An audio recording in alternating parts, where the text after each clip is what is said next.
Bien, la charla que voy a presentar es mediante diapositivas, y el título que ven, Medidas Vectoriales de Integración, es un tema que la estoy presentando porque, digamos, en el proyecto de investigación que desarrollamos junto a mis colegas Efraín, Víctor, Willy y los estudiantes de este seminario, ¿no?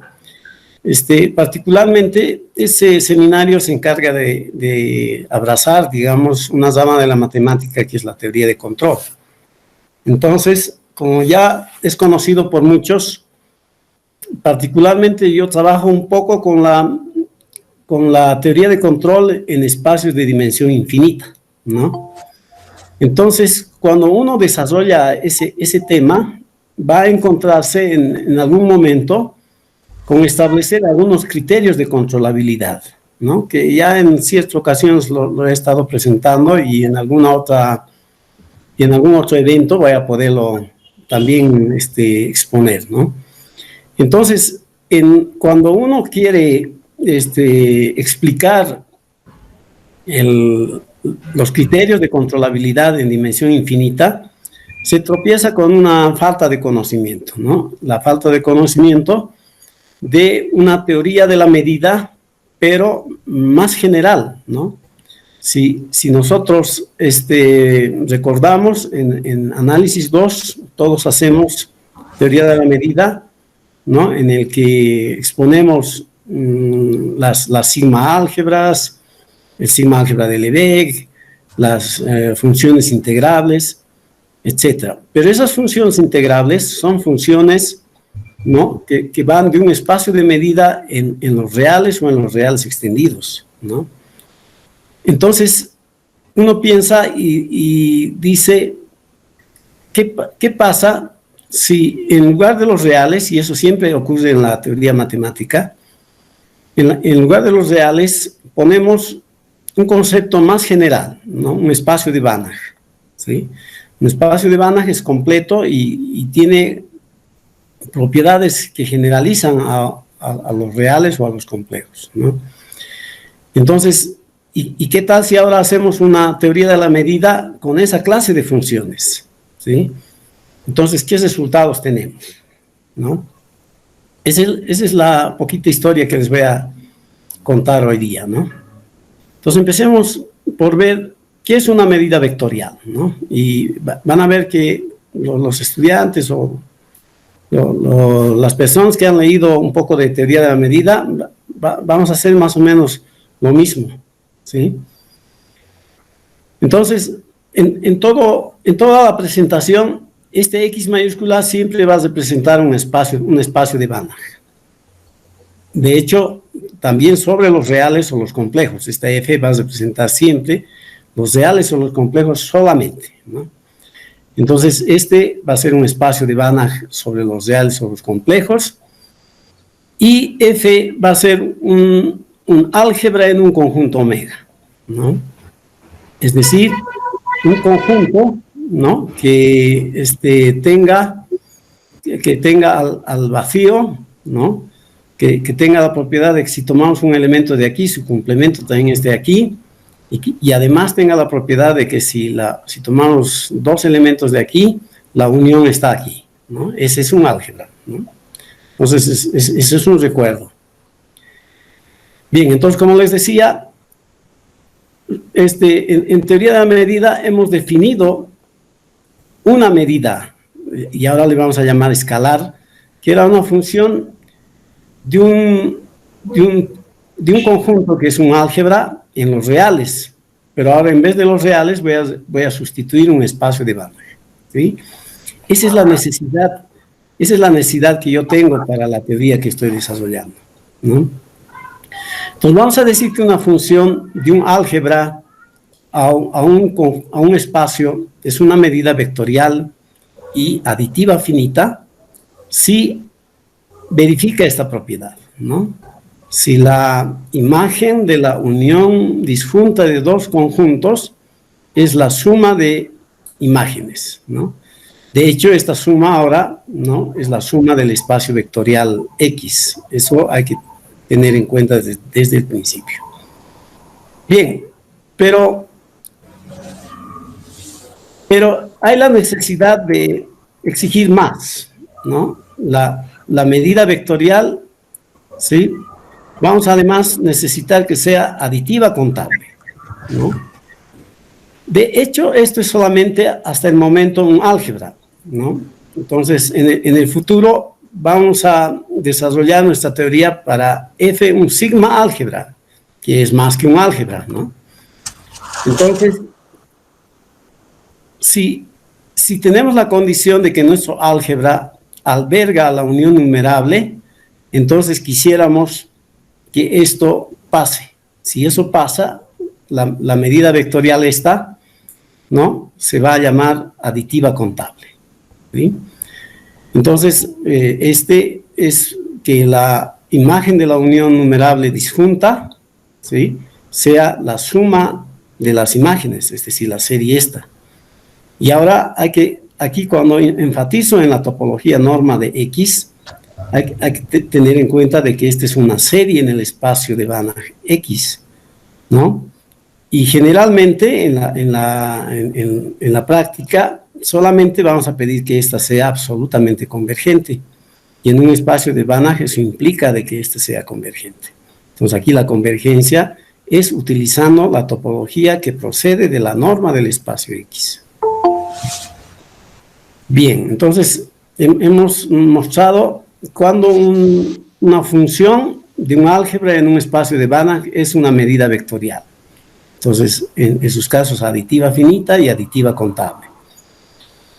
Voy a, en el futuro voy a llamar solamente medida vectorial, pero va a significar de que es una medida vectorial solo aditiva finita, o sea, lo más simple, ¿no?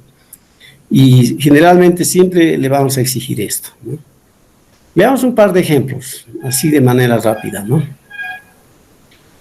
¿Qué tal si tomo un operador lineal acotado? ¿Sí? Siempre es la manera de notar a los operadores lineales acotados o continuos, ¿no es cierto? Del espacio del infinito en el intervalo 0, 1, en el espacio de Banach X. Ya dije que X siempre va a ser un espacio de Banach, ¿no?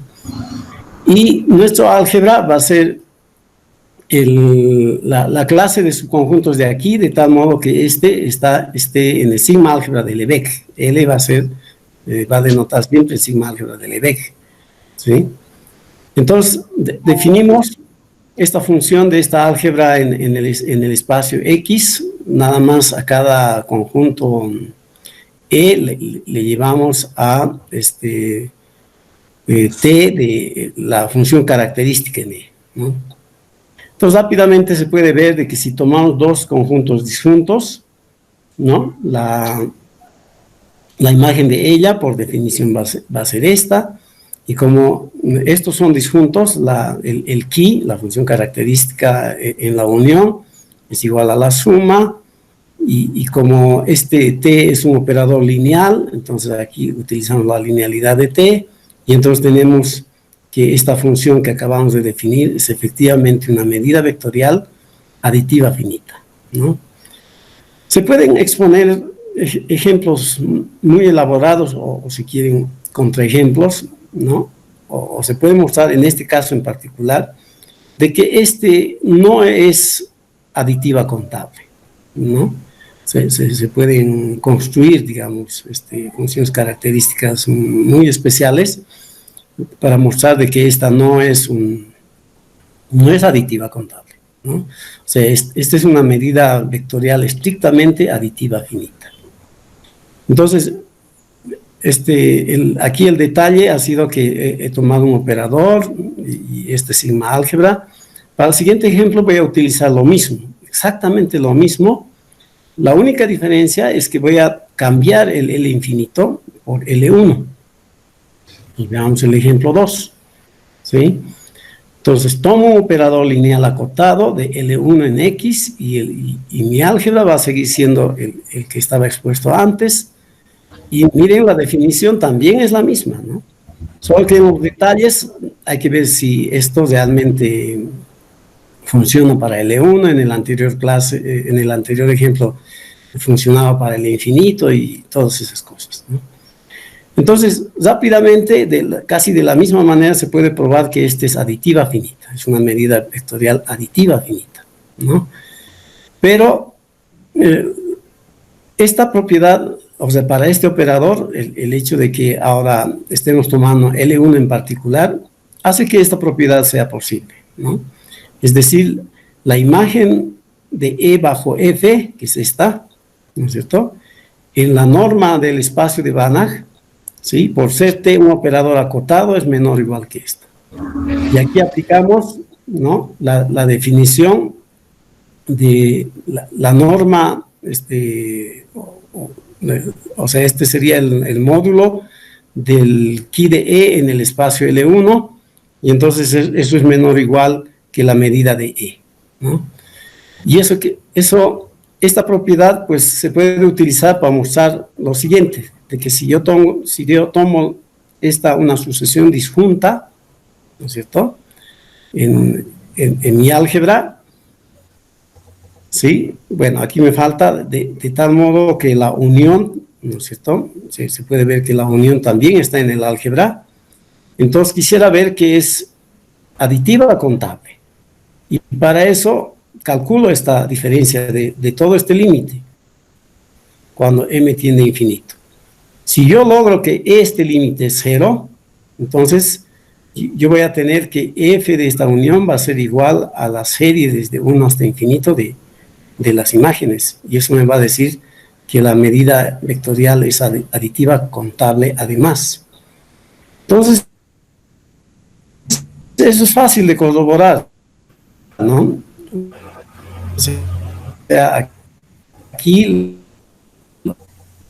lo que hacemos es desglosar hasta el elemento m, cancelar con esto y nos queda esto, ¿no? Y ahora utilizamos esta propiedad que hemos indicado aquí arriba,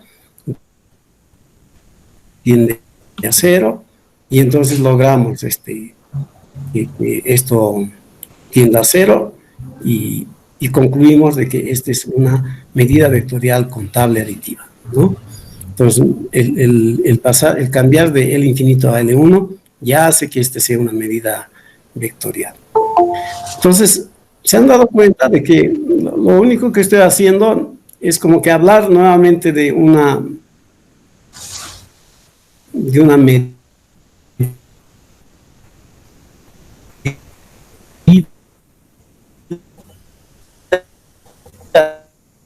en un álgebra, ¿cierto? Pero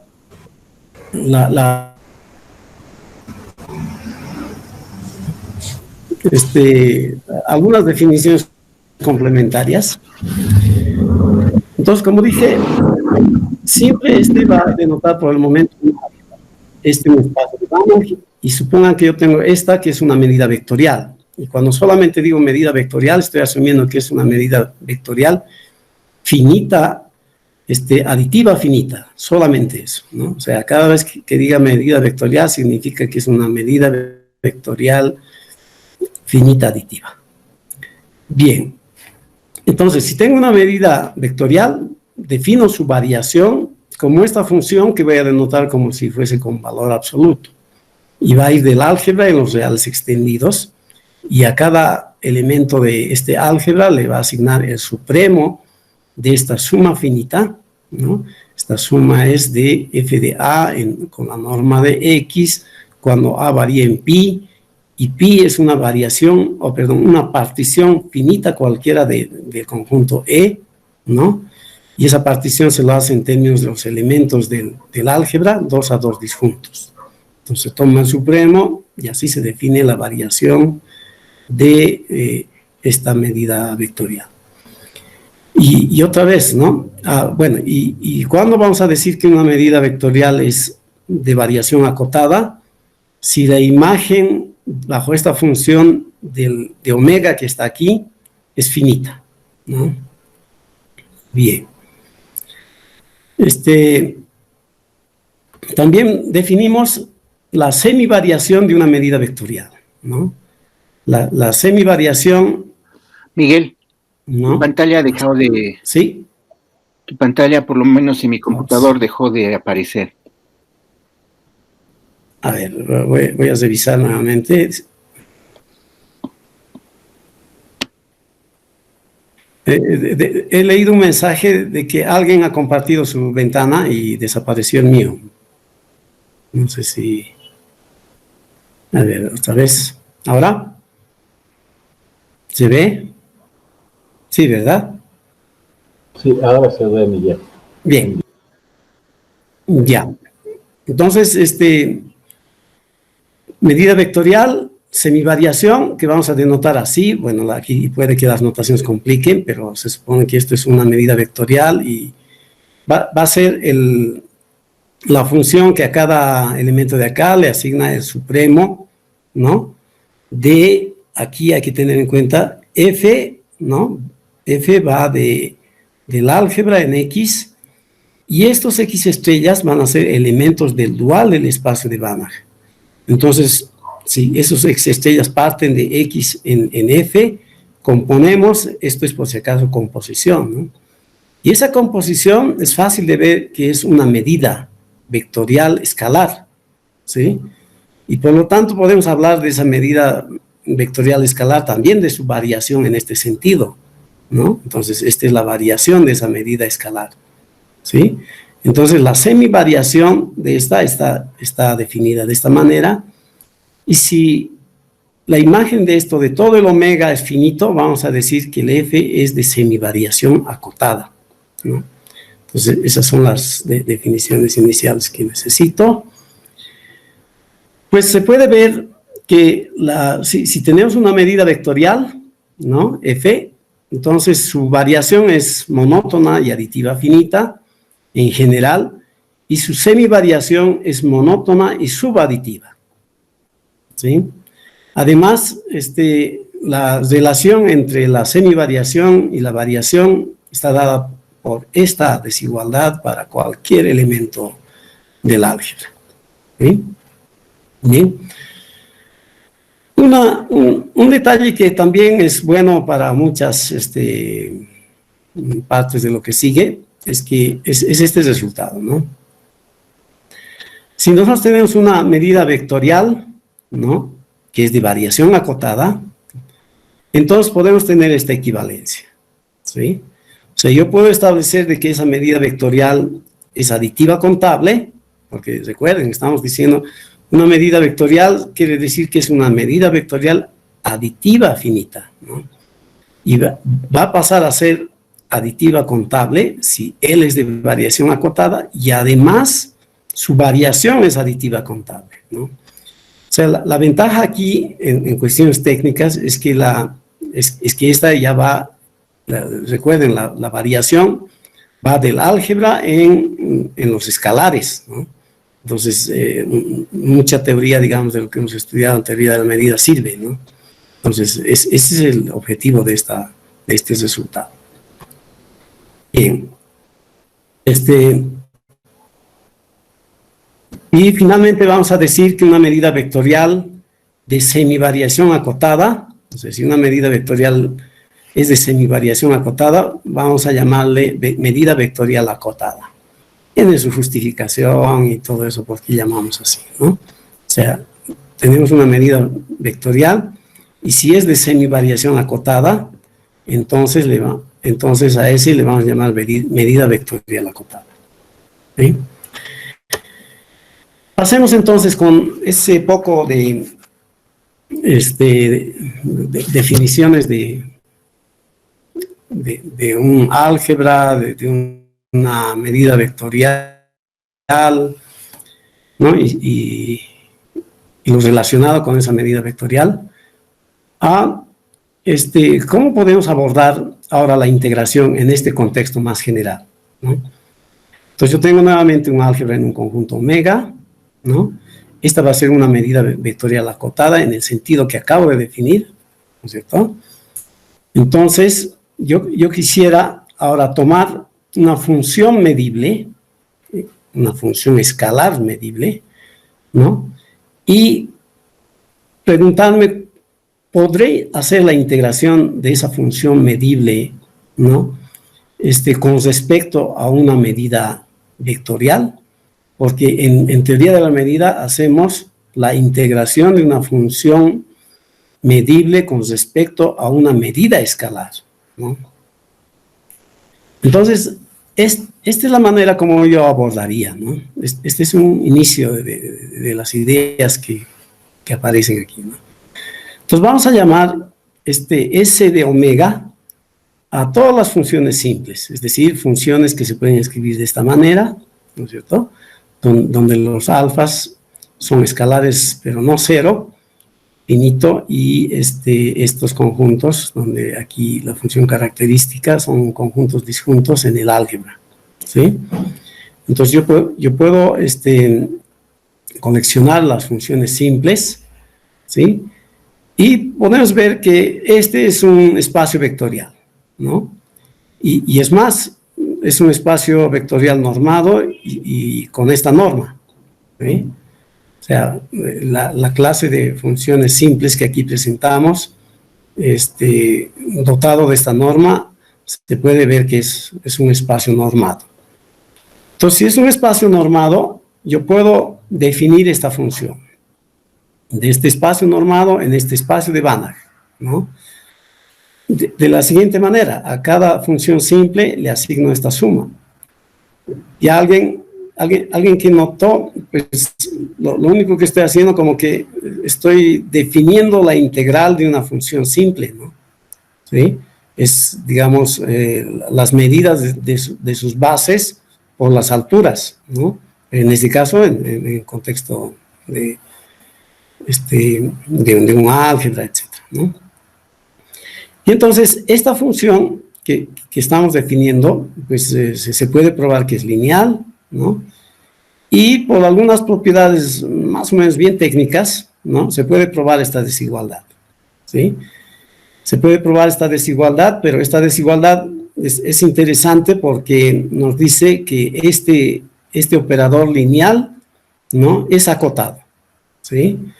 Es acotado y su norma es menor o igual que la imagen de la imagen de la semivariación, ¿no es cierto?, de omega, ¿sí?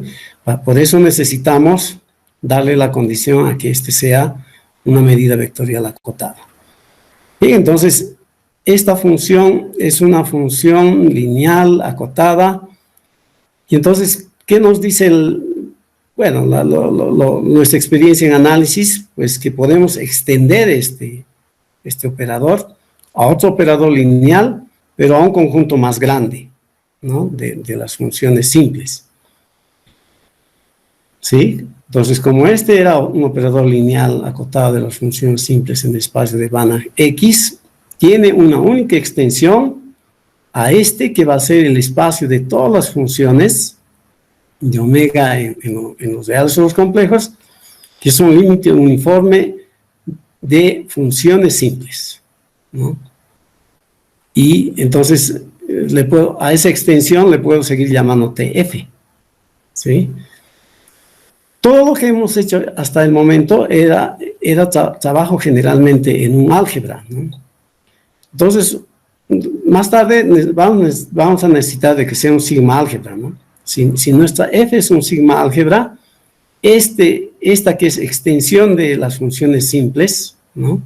O si quieren, la clausura de esta es esta. En el caso de que F sea un sigma álgebra, va a ser precisamente el espacio de funciones que son F medibles, ¿no? O sea, el que conocemos habitualmente en la teoría de la medida. Entonces, ¿qué hemos logrado? ¿No? Hemos logrado de que si tomamos un elemento de este espacio, ¿no es cierto?, entonces definimos su integral, entonces, lo que decía al principio, la integral de esta función medible, si quieren, a grosso modo, respecto de una medida vectorial f, la definimos como la imagen bajo ese operador lineal extendido de ese f, ¿sí? Sencillamente así, ¿no? Entonces, ese ya es un logro, ¿eh? Logramos, digamos, de alguna manera tener un concepto más general porque estamos integrando respecto de una medida vectorial.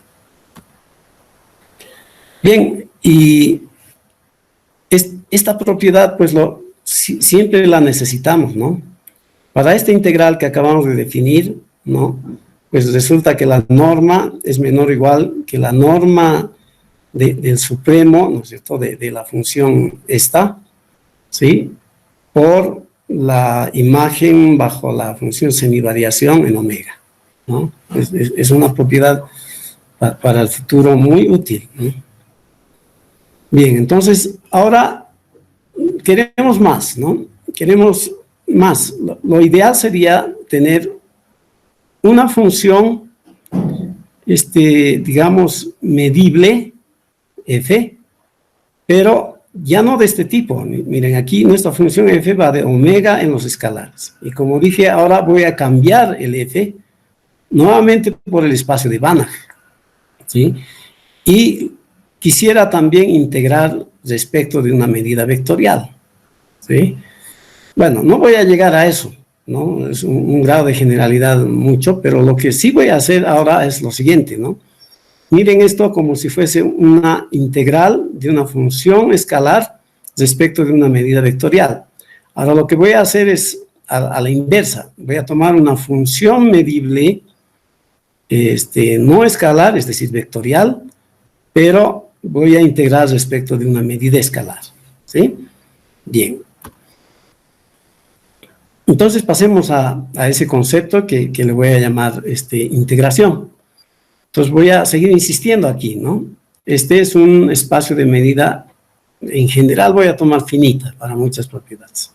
Un espacio de medida, es decir, este es un conjunto, este es un sigma álgebra, y esta es una medida, ¿no?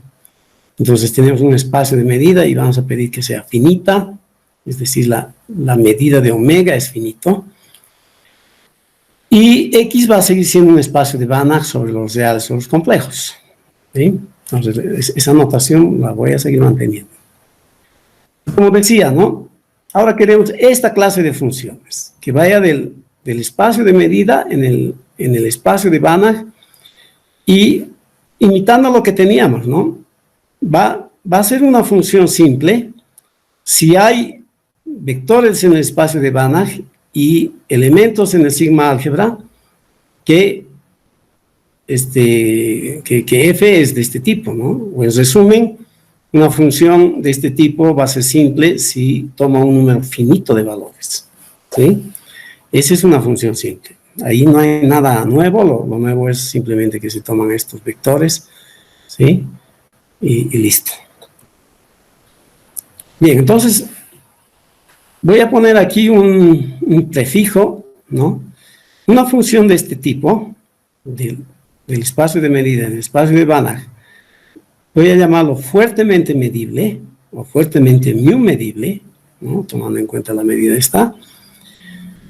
Si hay una sucesión de funciones simples, en este sentido, que de tal modo que esa sucesión converge a f mu casi por doquier, ¿no? Bueno, esta notación puede confundir, o puede ser muy seca, entonces quiere decir esto, ¿no? Que hay un conjunto medible de medida cero, de tal modo que el límite cuando n tiene infinito de fn de x menos f de x es cero, para cualquier x fuera del conjunto de medida cero, ¿sí? Entonces, bueno, después vamos a explicar, esa va a ser una función fuertemente medible, ¿no? También hablamos de una clase de funciones del mismo tipo, del espacio de medida en el espacio de Banach X, ¿no?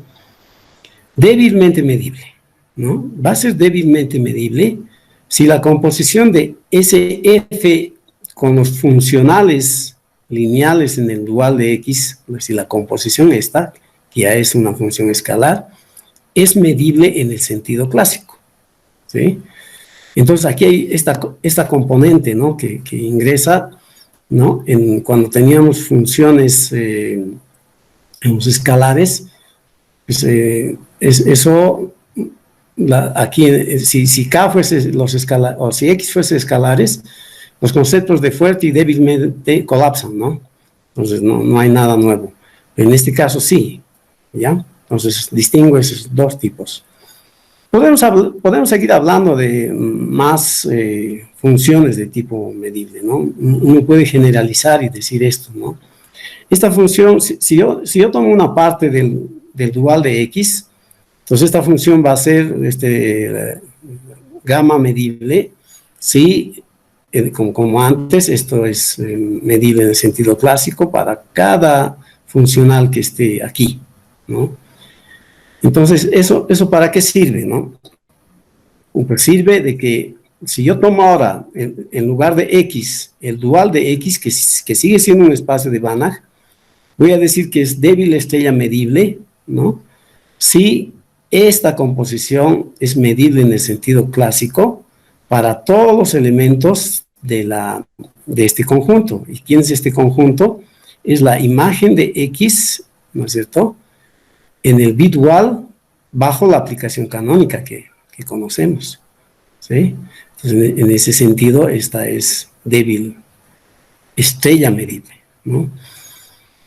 Entonces, como les decía, el objetivo es encontrar o entender el concepto de la integral de una función fuertemente medible, débilmente medible, o de una función débil estrella medible, ¿no? Entonces, hay teorías para cada una de estas. Lo que pasa es que en teoría de control, a veces, bueno, en mi caso se trabaja de un sistema, se pasa a otro sistema, en términos, digamos, de su dualidad, ¿no?, del espacio, y se cuenta con resultados más interesantes en el otro mundo que en el otro, ¿no? Entonces, por eso es la necesidad de incorporar estos nuevos conceptos. Entonces, uno puede desarrollar una teoría para las funciones fuertemente medibles, débilmente medibles y este otro, ¿no? Yo apenas voy a hacer para las funciones que son fuertemente medibles, es decir, nada más me tomo este concepto, ¿no? Ya en las futuras sesiones de la teoría de control voy a desarrollar la integración para estas otras dos clases, ¿sí? Entonces, como dije, solamente me voy a hacer cargo de las funciones fuertemente medibles. Y entonces, de aquí para adelante, que una función sea mu medible, quiere decir que es fuertemente mu medible, ¿no?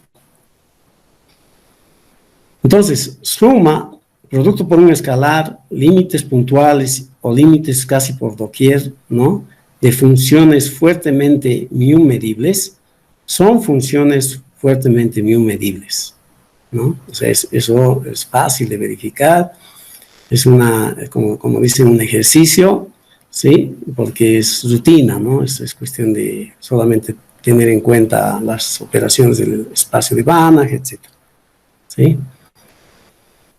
Entonces avanzamos, ¿no? Y ya empezamos a decir, en esta nueva teoría que estamos desarrollando, ¿qué cosas podemos extender de la teoría clásica de la medida que tenemos a mano? ¿Sí? Entonces, puedo afirmar, por ejemplo, que vale el teorema de Goroph, ¿no? ¿Qué dice el teorema de Goroph? Ya cambiado a nuestro contexto, si quieren, ¿no? ¿Sí? El teorema de Goroph decía que si, ese es uno muy general, ¿no? Si tenemos un espacio de medida finita y tenemos una sucesión de funciones mu medibles que convergen a una función también mu medible, repito, mu medible ahora es fuertemente medible, ¿no? Casi por doquier, o sea, si esta sucesión converge a f casi por doquier, entonces el teorema de Goroph nos dice que converge casi uniformemente, cuya definición es esta, y a su vez la sucesión converge en medida, cuya definición es esta, ¿sí? Entonces, aquí lo único que hay que sacar es que para funciones fuertemente medibles, vale aún el teorema de Gorov en esta dirección, ¿sí? Ahora su prueba, claro, no exige, digamos, mayor esfuerzo que como que acomodar, digamos, a las nociones generales que estamos haciendo, ¿sí? Así que por eso solamente la lanzamos como unas marcas. Pero ya aquí viene la contribución, ¿no?, de los grandes en matemática, ¿sí? Entonces, para muchas, como decía, pues para pasar de un mundo, de un espacio a su dual, etcétera, voy a necesitar de este tipo de resultados, ¿no? Que dice que si tenemos una función fuertemente medible, entonces, de hecho, si es fuertemente medible, es fácil probar que esa función misma es débilmente medible. Es decir, la implicación fuerte implica débil es cierto. Pero el recíproco, naturalmente, no es cierto, ¿no? Pero si le agregamos esta condición, ¿no?, que ven aquí, pues podemos encontrar la vuelta, ¿no? Y esa es la contribución de Petit, ¿no? Entonces, a débilmente medible hay que agregarle de que si hay un conjunto nulo, ¿no?, de tal modo que la imagen de su complemento es separable, tomando en cuenta, ¿no?, para la separabilidad, la topología que viene de la norma del espacio X, entonces este va a ser fuertemente medible, ¿no? Eso va a lanzar más tarde a grandes desafíos del análisis funcional, ¿no?, y de la teoría de la medida, porque esta es una conjunción del análisis funcional y la teoría de la medida, ¿no? Bien, entonces, para cumplir la promesa, la otra parte de la promesa, hablar de la integral de Bochner, ¿no? ¿Sí? Entonces, otra vez repito, ¿no? O sea, esta va a seguir siendo un espacio de medida, en general es un espacio de medida finita, y este es un espacio de Banach, ¿no? Bien, entonces, si yo tengo una función fuertemente medible, ¿no?, vamos a decir que esa función medible, ¿no?, a secas, es Bochner integrable si hay una sucesión de funciones simples, ¿no?, tal que verifica esto, ¿sí? Entonces, ¿y cómo se define la integral de Bochner de esa función fuertemente medible? Pues la integral de esa función en un conjunto medible del sigma álgebra va a estar definida así, como el límite de esa sucesión que hacía que este sea Bochner integrable, ¿sí? Y de hecho, ya uno puede imaginarse cómo define la integral de una función simple, ¿no? Es inmediato, como la suma del número de valores que toma, ¿no?, en este caso vectores, por la medida de los conjuntos que construyen la función simple, ¿no? Bien, entonces, esta es la definición de cuando una función fuertemente medible es Bochner integrable. Si hay una sucesión de funciones simples que verifica esta condición, y además su integral, esta notación sería la integral de Bochner de esta función fuertemente medible, miren, respecto de esta medida escalar por el momento, ¿no?, sobre el conjunto medible, está dado por esto. Y en esta definición se puede ver que no depende de la elección de la sucesión, o sea, es independiente, eso es un ejercicio, se puede probar eso, ¿no? Entonces nos quedamos cuando una función fuertemente medible es Bochner integrable. Bien, entonces ahora un resultado inmediato es la caracterización de funciones Bochner integrables, ¿no?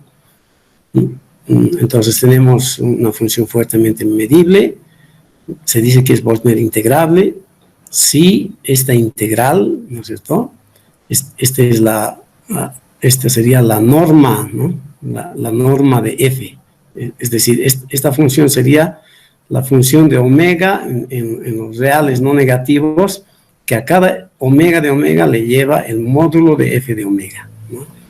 Entonces, si esa función o si esta integral es finita. Bien, entonces esa es una caracterización rápida. Y entonces uno insiste, ¿no?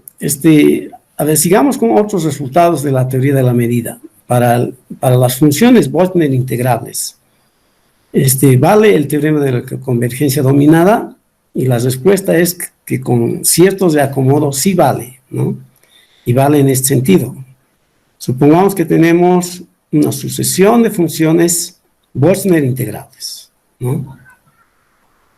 Y f es nada más una función fuertemente medible, ¿no? Si esa sucesión converge a f en medida y existe una función Lebesgue integrable, ¿no? Que domina esa sucesión casi por doquier, entonces el límite, si quieren, de Boltzmann integrables es Boltzmann integrable, ¿no? Y la integral va a ser el límite de las integrales de cada una de estas que es Boltzmann integrable, ¿no? Entonces, exactamente el teorema de la convergencia dominada clásica que teníamos, pero para las funciones Boltzmann integrables. ¿Okay? Bien, algunas propiedades que sirven ahora para seguir avanzando, ¿no? Si esta función es Boltzmann integrable, entonces esto vale, ¿no? ¿Sí? Y esto, bueno, en realidad nos va a decir, nos va a ayudar en el futuro para pintar un otro gran resultado, ¿no? El teorema de Radon y Codin, ¿sí? Entonces voy lanzando estas propiedades, ¿no? Y esta otra propiedad que es útil para, esto tenemos, la validez de esto es siempre cierto, ¿no? En muchos casos, para integrales reales, para la integral de Lebesgue, y ahora para la integración Boltzmann integrable, ¿no? Esta otra también es típica, ¿no? Si E es la unión disjunta de conjuntos en el sigma álgebra, entonces integrar sobre la unión es integrar sobre cada una y luego sumar, ¿no? Y nuevamente aquí, es una suma en X, en el espacio de Banach X. Entonces, en general, aquí se quiere nada más convergencia absoluta, ¿sí? Se quiere convergencia absoluta y eso va a implicar convergencia. Y entonces lo que les decía, ¿no? Ahora, con f Boltzmann integrable, definimos esta función del sigma álgebra en X, que a cada elemento del sigma álgebra le asocia su integral de Boltzmann, ¿no? Resulta que esta es una función, aquí no anoto, ¿no? Esta es una medida vectorial, ¿sí? Y es una medida vectorial que además es de variación acotada. ¿Quién es su variación de esta medida vectorial? Es precisamente esta, ¿no? Estos resultados técnicos van a dar lugar a que uno presente si hay la factibilidad para el teorema de Radon y Codin, ¿no? Bien, entonces, ¿qué hemos estado haciendo hasta ahora? Ya para concluir, digamos, mi charla, lo que hemos hecho es exponer rápidamente en qué consiste una medida vectorial y qué podemos hacer en relación a la integración. Y hemos enfatizado la integral de Boltzmann, que para el caso de control es bien útil, ¿no?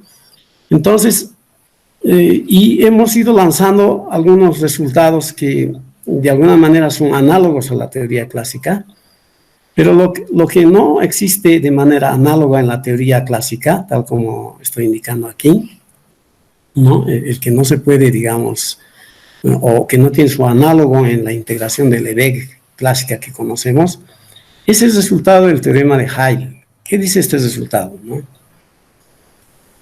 Si Y, bueno, X siempre denota un espacio de Banach, ¿no? Si Y es un espacio de Banach, y este es un operador lineal, ¿no? Más que acotado, cerrado, ¿no?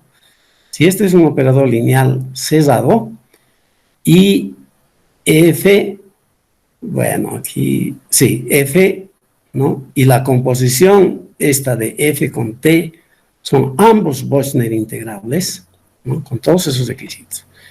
Un operador lineal cesado, que y esta función sean Bochner integrables, entonces tenemos esta igualdad, ¿no? Tenemos esta igualdad. Es decir, la imagen de la integral de Bochner de f es igual a la integral de la imagen bajo el operador de esta función, ¿no? O de esta composición. Y eso ocurre para todo elemento del signo. Entonces, este es un resultado muy lindo, fuerte y además sin parangón, digamos, en la historia, digamos. Esto es nuevo. Cuando uno extiende, o sea, generalmente hay una crítica, ¿no? Cuando uno extiende, digamos, conceptos y no aparece un resultado fundamental como pues de nada sirve la generalización, ¿no? Entonces, este resultado yo lo vi, por ejemplo, cuando se usa el libro de integración o teoría de la medida de Jones, ¿no es cierto? Solamente cuando T es un operador lineal de un espacio de dimensión finita en dimensión finita, ¿no? ¿Sí?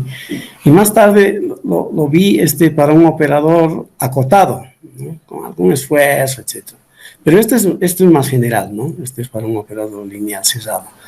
Y en teoría de control, pues vamos a ver que los operadores, ¿no?, que determinan la dinámica son de este tipo, son operadores lineales cesados, no necesariamente acotados, ¿no?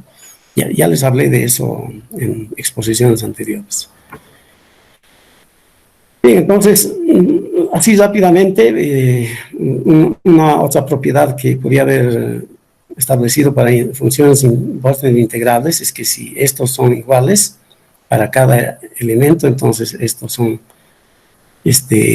iguales casi por doquier. Obviamente el recíproco vale, y entonces como esto se establece, uno puede pensar en los espacios LP para integración Bochner, ¿sí? Entonces yo agarro un número real mayor o igual que 1, voy entonces a tomar esta otra notación, miren. Antes solamente el paréntesis moría aquí porque el X era reales o los complejos, y ahora le agrego el X, ¿sí? Entonces va a ser el conjunto de todas las funciones o las clases de equivalencia con la relación de equivalencia que acabo de dar en la propiedad anterior, ¿no? De todas las funciones Bochner integrables que tienen esta propiedad. Miren, estoy imitando exactamente, solo que aquí se usa norma del espacio X, etc., ¿no? Entonces, uno puede probar que esta clase de funciones es un espacio vectorial, y es más, ¿no? Es un espacio vectorial normado, con la norma bien parecido a lo que teníamos, ¿no? Pues puede ir desarrollando toda la teoría análoga a lo que teníamos a los espacios LP. Sí, pero como dije, ahora con funciones Bochner integrables, ¿sí? Entonces, este espacio LP con esta es normado, y no solo eso, es un espacio de Banach, ¿no? Es mucho más. De la misma manera puedo definir el espacio L infinito general, ¿sí? De todas las funciones Bochner integrables, esencialmente acotadas, y de hecho también es un espacio de Banach con esta norma típica, ¿no? O sea, nada más generalizamos y en vez de valor absoluto aquí usamos norma, ¿sí? Entonces tenemos dos clases de funciones como ejemplos, si quieren, de funciones Bochner integrables, y uno puede empezar a hacer toda la teoría correspondiente, ¿no? Entonces, para terminar, bueno, cuando en el espacio LP o en el espacio del infinito, va a ser los reales o los complejos, ¿no? Los reales o los complejos, nada más voy a denotar así, ¿no? Bien, entonces, este resultado, cualquiera que ha visto análisis funcional ha estudiado los espacios LP, pero ahora tenemos los espacios LP más generales. Entonces nos preguntamos, ¿cuál es el dual de ese espacio, ¿no? Entonces, el dual de ese espacio decíamos que es LQ, donde Q es un conjugado de P en este sentido, ¿sí? Pero aquí, al extender a un espacio, resulta que aquí viene el dual de X, ¿no? O sea, es bien interesante esa simetría, ¿no? Y uno como que esperaba este resultado y es muy bonito, ¿no?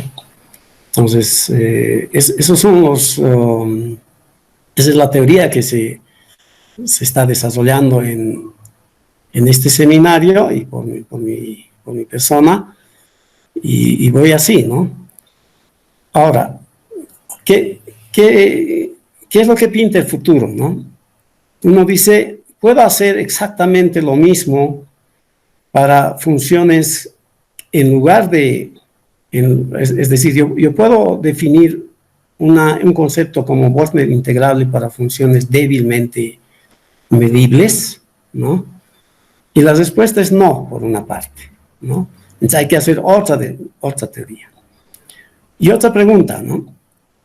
Para las funciones Boltzmann integrables, ¿es posible hacer el teorema de Radon y Corin? ¿No? O sea, si aquí el teorema de Radon y Corin, más o menos, ¿qué quería decir? ¿No? Miren, en resumen, si yo tengo una función Boltzmann integrable, ¿no? Entonces hemos dicho, yo puedo determinar esta función que es una medida vectorial que tiene las siguientes propiedades, ¿no? Tiene la propiedad de ser aditiva contable, tiene la propiedad de ser de variación acotada y tiene la propiedad de la new continuidad, ¿no? O en los libros clásicos como convergencia, no sé cómo lo llaman, continuamente, algo así, ¿no? Entonces yo voy reemplazando por estas. O sea, si yo tengo una función Boltzmann integrable, esta función tiene estas propiedades.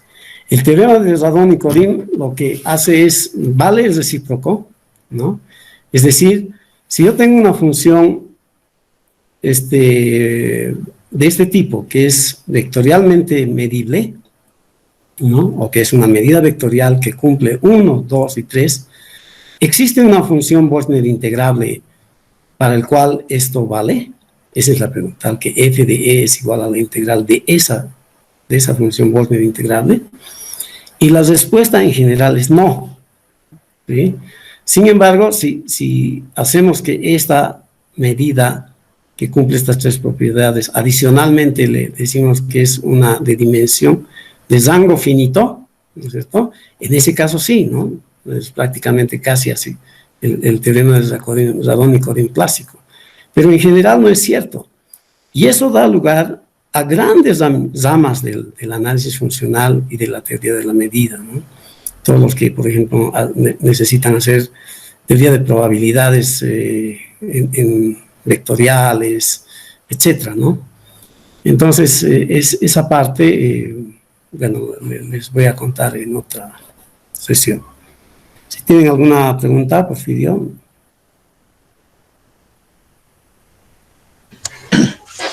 Bueno, muchas gracias, Miguel, y las personas que quisieran preguntar, entonces pueden abrir sus micrófonos y hacer las preguntas al expositor. Por favor, adelante.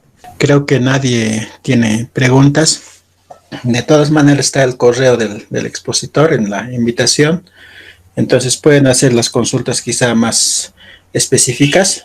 Lo que quiero indicar al final, pues, sin antes de agradecer al expositor, obviamente, por su brillante presentación, es que en todas las sesiones vamos a tomar asistencia, ¿no? Para las posibles certificaciones que tengamos que hacer después. Entonces, lo que estoy haciendo es, bueno, esta plataforma permite tomar la asistencia de forma automática. Y lo que he visto es que algunos han puesto solamente abreviaciones de sus nombres, ¿no? Entonces, les voy a pedir que en sus correos electrónicos pongan su nombre completo, de manera que aparezca el nombre completo para que tengamos la asistencia más precisa. ¿Ya? Muchas gracias por su participación. El próximo expositor creo que es el Jimmy, o bueno, vamos a ver en la lista cómo está, entonces van a llegar también las invitaciones correspondientes a sus correos electrónicos y también por el grupo de WhatsApp. Muchas gracias nuevamente, Miguel, y a todos los asistentes de hoy día. Bueno, creo que por ahora un aplauso virtual, pero no se va a escuchar mucho, porque han cerrado casi la mayoría de los micrófonos, entonces simplemente queda agradecerles por su participación. Muchas gracias.